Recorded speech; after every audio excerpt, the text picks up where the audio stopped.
नमस्कार मैत्रिणींनो, पृथ्वीज फॅशनमध्ये तुमचं पुन्हा एकदा स्वागत. तर आजच्या व्हिडिओमध्ये आपण 12 ते 13 वर्षाच्या मुलीसाठी घेरदार वन पीस कुर्तीचं म्हणजेच अंब्रेला कुर्तीचं कटिंग कसं करायचं व स्टिचिंगही कसं करायचं ते पाहणार आहोत.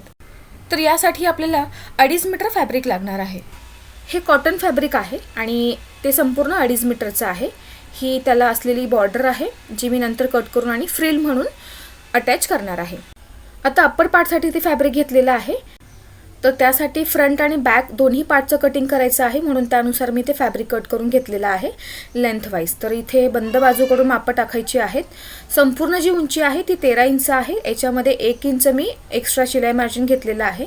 आता शोल्डरसाठीचं 6.5 इंचावर मार्किंग केलेलं आहे मी आणि आर्महोलसाठीला देखील इथे मी 6.5 इंचावरच मार्किंग करत आहे. हा बोटनेक गळा आहे, त्यानुसार कटिंग मी इथे करत आहे आणि मार्किंगही करत आहे. तुम्ही जर डीपनेकनुसार मार्किंग करत असाल तर ते तुमचं वेगळं असेल.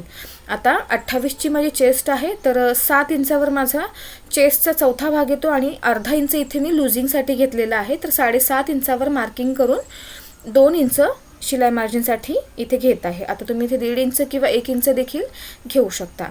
आता हे पॉईंट्स इथे जोडून घ्यायचे आहेत. आता यानंतर आपल्याला नेक विड्थचं मार्किंग करायचं आहे, म्हणजेच गळारुंदीचं. तर बोटनेकनुसार इथे मी गळारुंदीचं मार्किंग करत आहे. आता इथे मी 3 इंचावर इथे गळारुंदीसाठी मार्किंग केलेलं आहे आणि पुढच्या आणि मागच्या गळ्याचं देखील इथे मी पॉईंट टाकून घेत आहे. तर पुढचा जो गळा आहे तो मी इथे 4.5 इंचावर आणि पाठीमागचा जो गळा आहे तो 3 इंचावर मार्क केलेला आहे. बोटनेक गळा आहे त्यानुसार इथे मी मार्किंग केलेलं आहे. तुमचा जर डीप गळा आहे तर त्यानुसार जी मापं आहेत ती टाकून घ्यायची आहेत. आता जो बॅक पार्ट आहे त्याला इथे मी गोलाई देऊन घेतलेली आहे आणि जो फ्रंट पार्ट आहे त्याला मी नंतर गोलाई देणार आहे. तर कमरेसाठीचं मार्किंग केलेलं आहे चौथा भाग आणि 2 इंच शिलाई मार्जिन.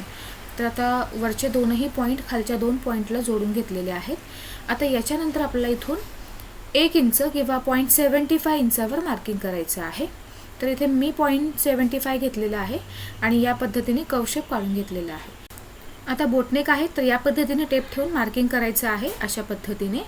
आणि जो पाठीमागचा गळा आहे त्याच्यासाठी आपल्याला आर्महोलचा कर्वशेप काढून घ्यायचा आहे. आता इथून आपल्याला अर्धा इंचावर मार्किंग करायचं आहे आणि या पद्धतीने फ्रंट आर्महोलचा कर्वशेप काढून घ्यायचा आहे.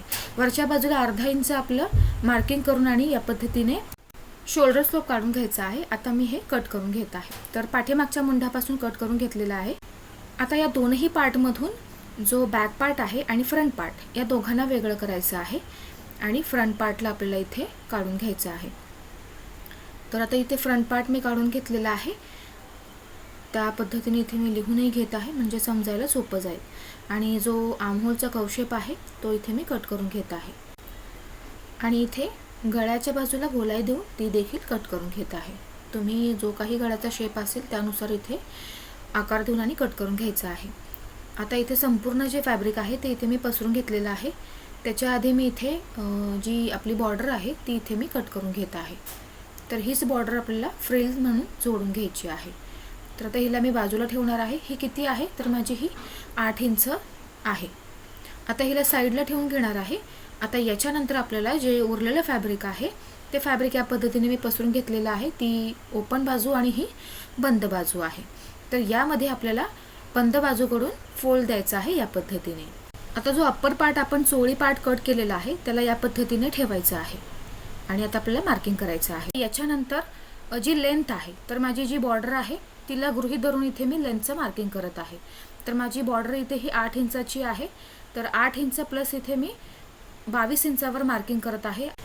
8 इंच प्लस 22 इंच असं प्लस 13 इंच अप्पर पार्ट असं मिळून तर संपूर्ण तयार जो आपला वन पीस आहे तो शिलाई मार्जिन सोडून 41 इंचावर तयार होईल. आता इथे 22 इंचावर मार्किंग करून आणि या पद्धतीने जे पॉईंट्स आहेत ते जोडून घ्यायचे आहेत.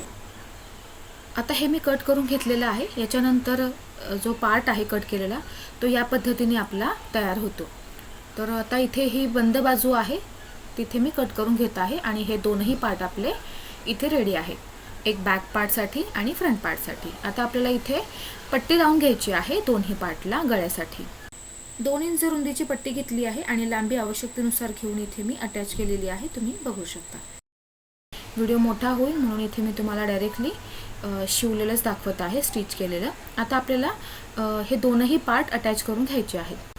तर अशा प्रकारे इथे मी दोनही पार्ट जे आहेत बॅक पार्ट आणि फ्रंट पार्ट दोन्ही पार्ट अटॅच करून घेतलेले आहेत. तुम्ही व्हिडिओमध्ये पाहू शकता या पद्धतीने.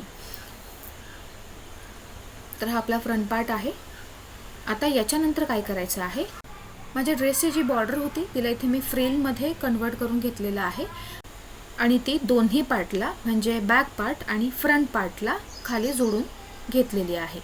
तर या पद्धतीने तुम्ही पाहू शकता दोन्ही पार्टला इथे मी जोडून घेतलेली आहे आणि त्यामुळे ते अतिशय सुंदर दिसत आहे. तर हा आपला बॅक पार्ट आहे, त्याला देखील मी इथे अटॅच करून घेतलेले आहे. आता दोनही पार्ट जे आहेत ते आपल्याला या पद्धतीने शोल्डरला शिलाई टाकून घ्यायची आहे म्हणजे जोडून घ्यायचे आहेत. तर या पद्धतीने अर्धा इंचावर शिलाई टाकून घ्यायची आहे. तर इथे मी शिलाई टाकून घेतलेली आहे, जोडून घेतलेले आहेत. जो आता एक्स्ट्राचा फॅब्रिक आहे ते व्यवस्थित आपल्याला कट करून घ्यायचं आहे. म्हणजे काय होतं की तिथे जर तुम्ही आता मी इथे स्लीवलेस करणार आहे तर जी पट्टी आहे ती लावल्यानंतर ती व्यवस्थित सेट होईल.